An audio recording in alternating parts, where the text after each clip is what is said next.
चलिए पढ़ते हैं घन।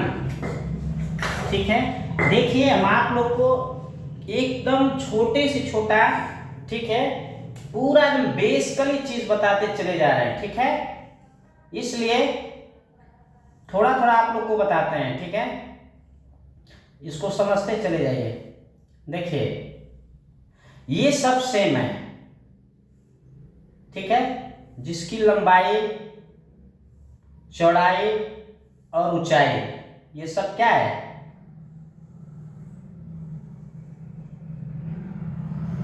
सब सेम है। ठीक है, देखिए ये क्या, इसे कहते हैं घन।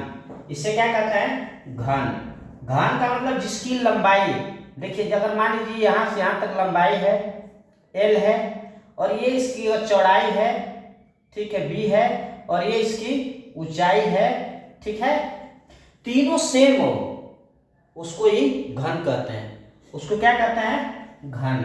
ठीक है, आ रहा है समझ में, जो तीनों क्या सेम हो। ठीक है,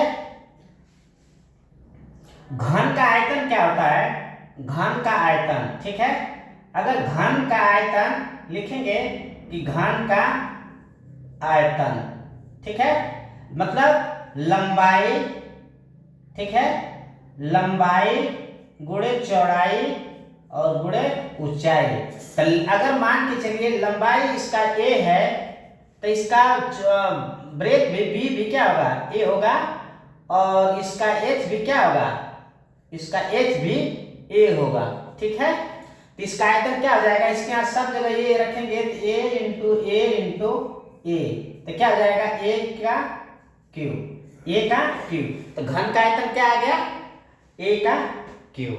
ठीक है, अब देखिए इसका पृष्ठीय क्षेत्रफल, अगर इसका पृष्ठीय क्षेत्रफल निकाला जाए तो देखिए अगर ये यहाँ से यहाँ तक सेम है और ये यहाँ से सेम है, ये यहाँ से सेम है, इसका मतलब है कि ये सब एक चारों खाना बराबर है। मतलब ये भी अगर b बराबर, ये ब्रेथ बराबर a आया तो ये भी a आएगा, ये भी a आएगा, सब मतलब a आएगा। ठीक है, अब पृष्ठ कितना है, घन का यहाँ लिखेंगे कि घन, ठीक है, घन का पृष्ठीय, ठीक है, घन का पृष्ठीय क्षेत्रफल, घन का पृष्ठीय क्षेत्रफल।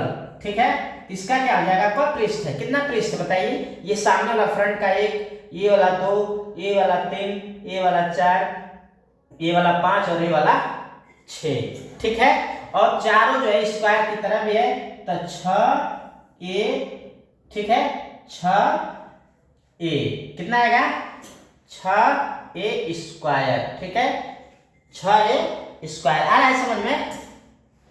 ठीक है, 6a स्क्वायर, क्योंकि ये भी चारों बराबर है। देखिए ये भी चारों बराबर है, ये भी चारों बराबर, ये भी 100, मतलब 6 है, तो 6 का स्क्वायर पूरा निकालना पड़ेगा। ठीक है, अब देखिए इसी, ये तो फार्मूला आपको समझ में आ रहा है। ठीक है, अब तो समझ में आ गया होगा। अब देखिए इस पे एक सवाल लगाते हैं। ठीक है, इस पे एक सवाल लगाते हैं। ठीक है, किसी घन का आयतन, अगर बस इतना ही लगाते हैं। ठीक है, किसी घन का,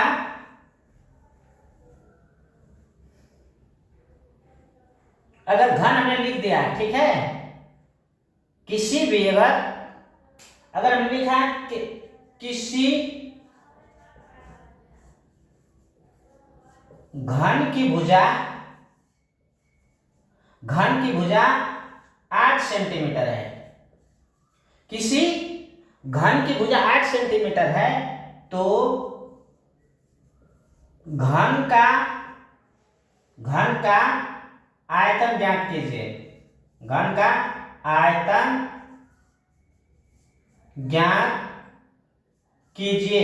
ठीक है, अब देखिए ये घन का ये भुजा आपको पता हो गया, वन साइड पता हो गया। ठीक है, घन मतलब क्यूब मतलब क्या होता है, घन। ठीक है, घन मतलब क्यूब, इंग्लिश में क्यूब कहते हैं। ठीक है, अब देखिए इसका आयतन जब ज्ञात करना है तो लिखेंगे, ठीक है, एरिया ऑफ क्यूब या क्यूब ऑफ एरिया। ठीक है, यानी घन का आयतन बराबर आपको हमने बताया ये कि ए का क्यू होता है, ए का क्यू, ठीक है, लंबाई गुणा चौड़ाई गुणा ऊंचाई, ठीक है। तो इसका 8 का क्यू कर देंगे, मतलब 8 इंटू 8 इंटू 8, ठीक है। 8 8 64, और 64 का 8 में जब गुणा करेंगे, 8 चौको 32 को 2, 8 छक्का 48, 3 51, 512 सेंटीमीटर, ठीक है। ये इसका कितना आ गया, ठीक है। आ गया समझ में कि नहीं आ गया? इसी तरह से, ठीक है, इसी तरह से अगर इसका पृष्ठीय क्षेत्रफल अगर आपको ज्ञात करना हो जाए, ठीक है, इसका पृष्ठीय क्षेत्रफल अगर ज्ञात हो जाएगा तो आप इसी तरह से निकाल लेंगे। 6 लिख देंगे, ए का स्क्वायर लिख देंगे, यहाँ तो क्यों है लेकिन उसका एक भुजा का स्क्वायर लिख देंगे, ठीक है। जैसे देख लीजिए इसको भी एग्जाम्पल में,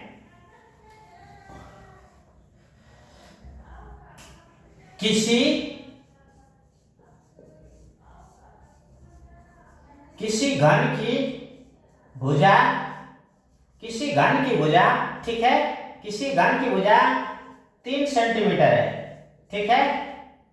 तो घन का पृष्ठीय क्षेत्रफल ज्ञात कीजिए, ठीक है। पृष्ठीय क्षेत्रफल, ठीक है, पृष्ठीय क्षेत्रफल,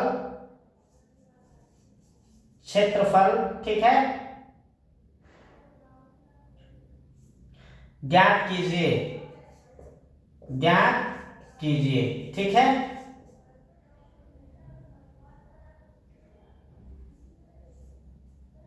क्षेत्रफल ज्ञात कीजिए, ठीक है। अभी इसका आप जान गए कि पृष्ठीय क्षेत्रफल होता है, ठीक है। घन का पृष्ठीय क्षेत्रफल यहां लिखेंगे कि घन का पृष्ठीय क्षेत्रफल होता है 6a स्क्वायर, ठीक है। यहाँ 6 लिख देंगे, और इसका जो एक भुजा है, ठीक है, साइड है, वहां ए का ये 3 का स्क्वायर लिख देंगे, यानी 6 इंटू 9, ठीक है, इतना सेंटीमीटर, ठीक है। 54 सेंटीमीटर आया कि नहीं? 9 6 जा 54, ठीक है। 6 9 54 आ गया ना? तो ये पृष्ठीय क्षेत्रफल भी निकल गया, ठीक है। चलिए